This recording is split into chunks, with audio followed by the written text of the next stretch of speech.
Mas veja a crise nos tempos de Noé. Parece que as coisas não funcionaram bem, o pecado dos homens chegou até o céu. E foi terrível o dilúvio. Mas Deus escolheu Noé.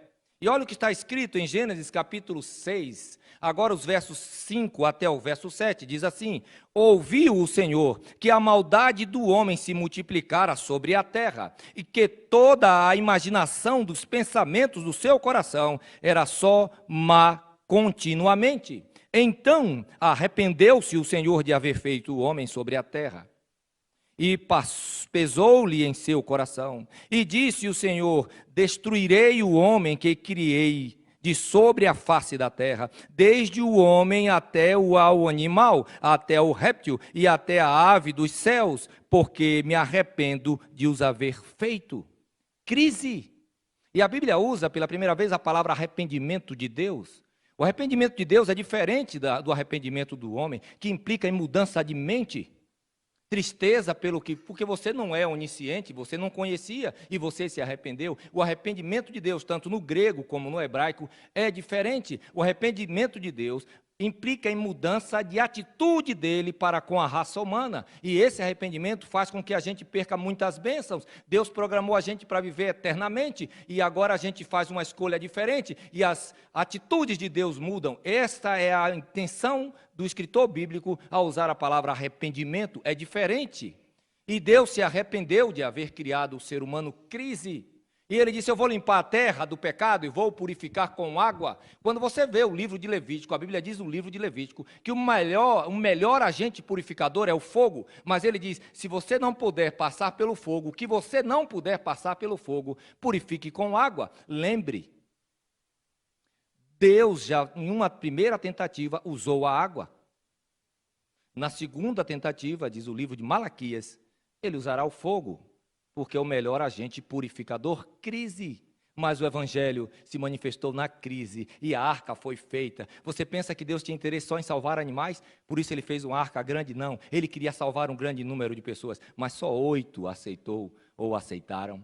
Pensa nisso.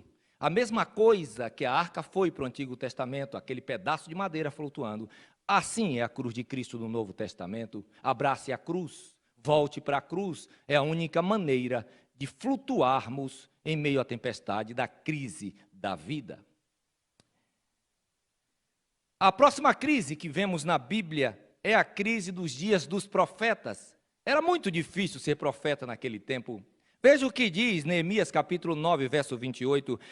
Porém, se obstinaram e se rebelaram contra ti, e lançaram a tua lei para trás das tuas costas, e mataram os teus profetas, que protestavam contra eles, para que voltassem para ti. Assim fizeram grande abominação. Crise. Mas mesmo em meio da crise, os homens de Deus, a palavra profeta no hebraico é a boca de Deus, é aquele que manifesta para edificação, para consolação, para correção.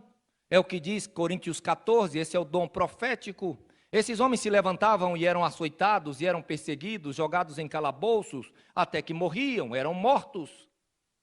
Mesmo assim, Deus usou os profetas como Isaías, que acabamos de ler no começo, como Daniel, dizendo que no tempo do fim, Deus se levantará Miguel. E várias profecias apontando: eis que a virgem conceberá, Isaías 7,14. A promessa vem através da crise, se nasce o evangelho de salvação.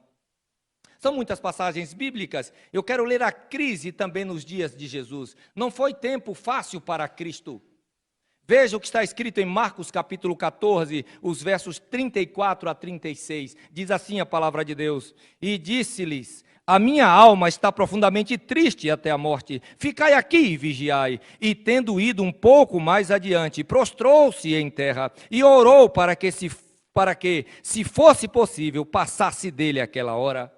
Veja o último verso, o verso 36, diz assim: E disse: Abba, Pai, todas as coisas te são possíveis, afasta de mim esse cálice. Não seja, porém, o que eu quero, mas o que tu queres. Crise no Getsemane.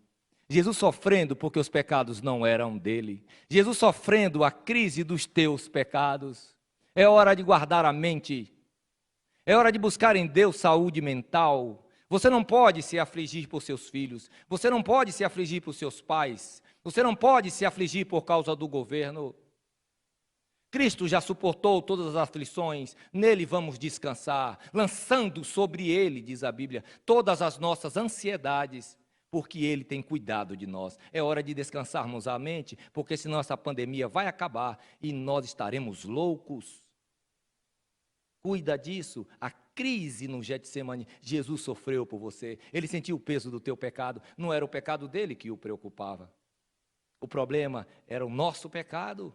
Era a crise, mas o evangelho se manifesta na crise. Quando Jesus diz, Senhor, seja feita a tua vontade, eu vou até o fim, Senhor. Eu vou morrer por Sorocaba, eu vou morrer pela Itália, eu vou morrer pela Bahia, eu vou morrer por todas as cidades do Brasil, eu vou morrer por todas as capitais e cidades do mundo, eu vou até o fim. O evangelho se manifesta na crise.